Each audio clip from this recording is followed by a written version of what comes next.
Shoot. Hey! Hi guys! Oh yeah, looks good, very good. Looks official.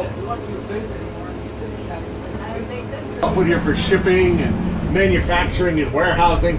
Now they've all been turned into offices, apartments, condominiums. Coming up here to you can see the red brick condos here of Union Wharf. These condos routinely sell around $2 million a piece. But it's a bargain, because you get a boat slip and 2 parking spaces including the deal. Of course, parking very hard to come by here in the city of Austin, especially here in the North End neighborhood itself. Now kids, I got an old stupid joke for you. They say the streets in the North End are so narrow, dogs have been taught to wag their tails up and down instead of side to side. Coming up here to your left is Salutation Street. Look how I know this street is. That's an actual street here in the North End neighborhood. You'll see the moving truck barely fits down the road itself. And oh, by the way, they just made that street one way last year. So, there goes the moving truck down the little road. Now, the North End, being America's oldest neighborhood, has been home to many different ethnic groups. It's been home to the French, the Germans, the Jewish, and the African Americans. However, since World War I, it has been settled by the Italians. Therefore, it is our little Italy neighborhood. Ah, buongiorno, North End.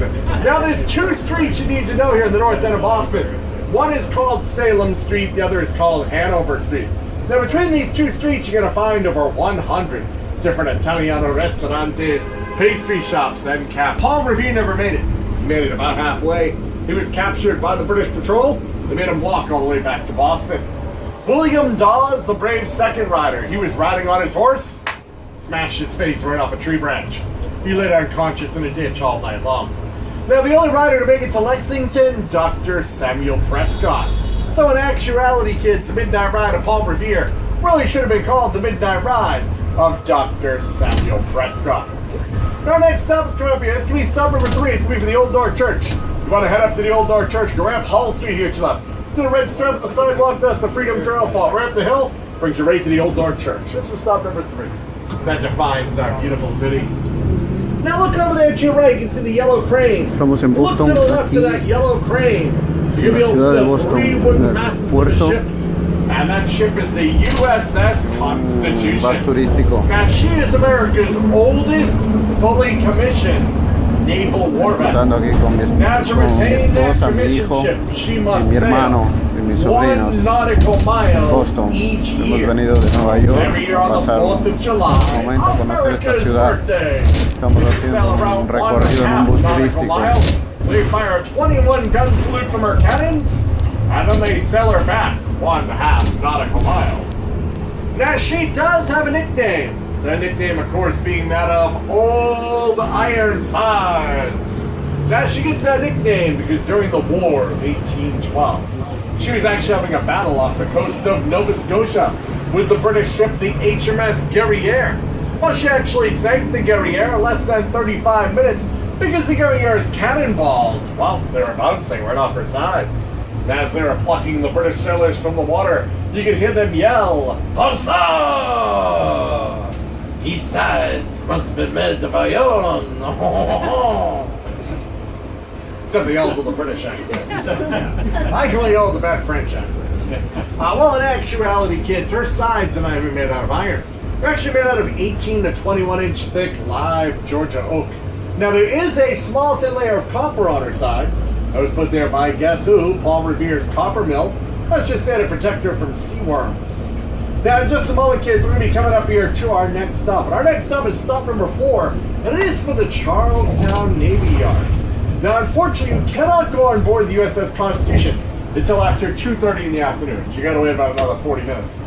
So they actually have the Constitution over in dry dock. We're actually in the middle of a 3-year restoration project. They're redoing the hull of the ship, the mast of the ship, the deck of the ship. You can say they're getting their ship together.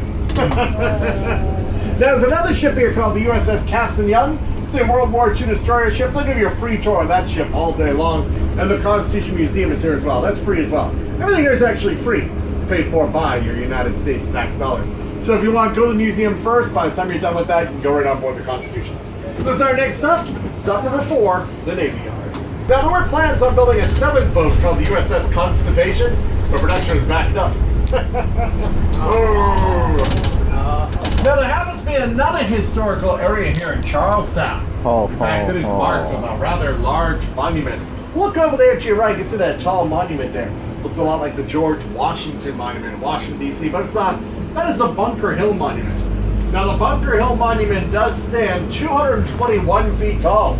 There are 294 steps all the way up to the top. And ironically enough, it is a monument for a battle that we actually lost. You see, we actually lost the Battle of Bunker Hill.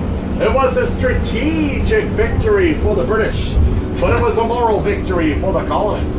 You see, at the end of the Battle of Bunker Hill, there's over 400 dead British soldiers. Woohoo! We had only 200 for the colonists. Now, why was that? Because of Israel Putnam's famous words, "Don't shoot until you see the whites of their eyes." You see, the colonists have been running low on ammunition. They wanted to wait for the British soldiers to get right up in their faces before they shot them. Ho-ho! What a lovely visual image. Now, not only do we have a monument for a battle that we lost, but the actual Battle of Bunker Hill never even took place on Bunker Hill. The actual Battle of Bunker Hill took place on Breed's Hill. In fact, that monument itself, it actually sits right on top of Breed's Hill.